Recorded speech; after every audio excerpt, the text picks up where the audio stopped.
So if you haven't heard, Fidel Castro, the dictator of Cuba, has died.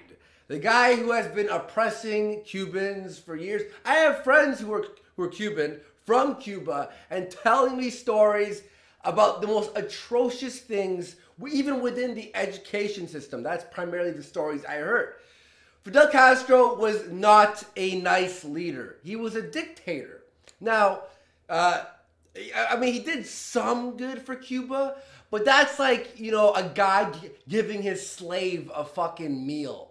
Like, he feeds the slave. He feeds them. That's nice. You're like, yeah, when Hitler loved dogs. What a fucking great guy. Loved dogs. But it doesn't detract away from the horrible things he did. Now, in my country, Canada. Oh, Canada.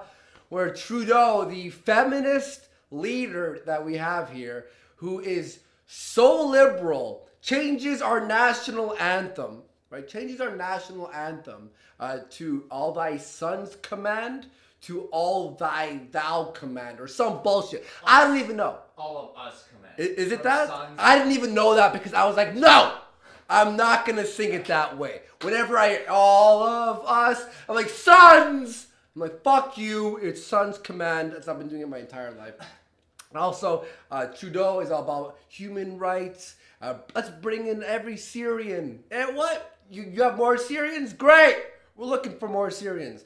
This guy is all about human rights. Now, what raised some eyebrows in his circles was the letter he wrote after Fidel Castro died, calling him a magnificent leader. The guy who's for human rights is calling Fidel Castro, the guy who would kill people who were against his ideology. Now we have the Canadian Prime Minister going, yeah, he was a magnificent leader. When he was asked if Fidel Castro was, after everyone was pissed off, obviously everyone's like, are you fucking stupid? You're a retard, Trudeau. What is wrong with you? What a great person. He was a nice guy. He smiled a lot, smoked a lot of cigars. That's probably why he died early in age. But, you know, he was a magnificent leader, the guy who would, I don't know, kidnap people in trucks and then hang them. And also there's a lot of other fucked up things in Cuba, such as no one being paid properly. When I head to a resort in Cuba, the few times I've been, the employees are like, yeah, I make $10 a month, 10 pesos a month. I'm like, bro, here's 10 pesos, like fucking live life. Like you had someone 5 pesos, they're like, do you want me to suck your dick in the back? Or that's how bad. I actually met a Cuban person in the resort who used to be a teacher, but made more money working at the resort. This is the kind of culture, the area that Cuba has to deal with, this politics. And Trudeau is giving it a thumbs up. Now, everyone is obviously pissed off. Most people are pissed off or questioning Trudeau's letter.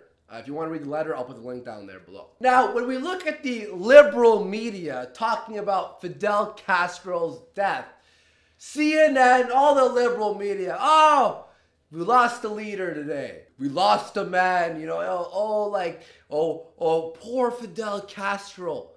So the guy who would kill people who had opposing views from his people just because they just like, I don't agree with not being paid more. Well, I'm going to murder you now. That guy, completely fine, right? Oh, poor guy. Oh, rest in peace, you fucking dictator, you communist fuck. But then they're gonna bash fucking Donald Trump. Oh, the guy who hasn't even done anything yet. He just said some fucking bad jokes that I found hilarious. Said some jokes on his speeches. Yeah, this guy's gonna ruin the world. Blah, blah, blah. He's a horrible leader. But you haven't even seen what he does. Yet the liberal media, who has evidence of what Fidel Castro has done. Oh yeah, we lost a great leader today. You dumb motherfuckers. Why is Trump so bad? But motherfucking Fidel Castro, the dictator, the thing that we are trying to strive to stay away from in our government politics, That's fine. Go fuck yourself. Go shove something up your ass. Go fuck a maple tree. Trust me, it feels great. Again, I know Fidel did kind of good things, but again, fixing traffic and giving a good education system doesn't mean everything else is horrible. And I've talked to people from Cuba. I've heard about their stories. I have one friend who she was in university and was doing a story on transsexuals in Cuba, which, by the way, if you're a tranny in Cuba, not allowed. No one's happy with that. You're heading to jail or even worse.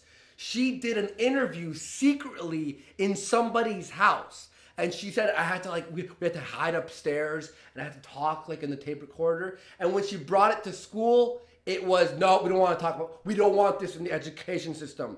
Where my friend was trying to open up the LGBTQ in Cuba, immediately shot down by teachers, everyone, because you want to know why? Because Mr. Fidel, who his brother is equally as a fucking dick, is now running the show.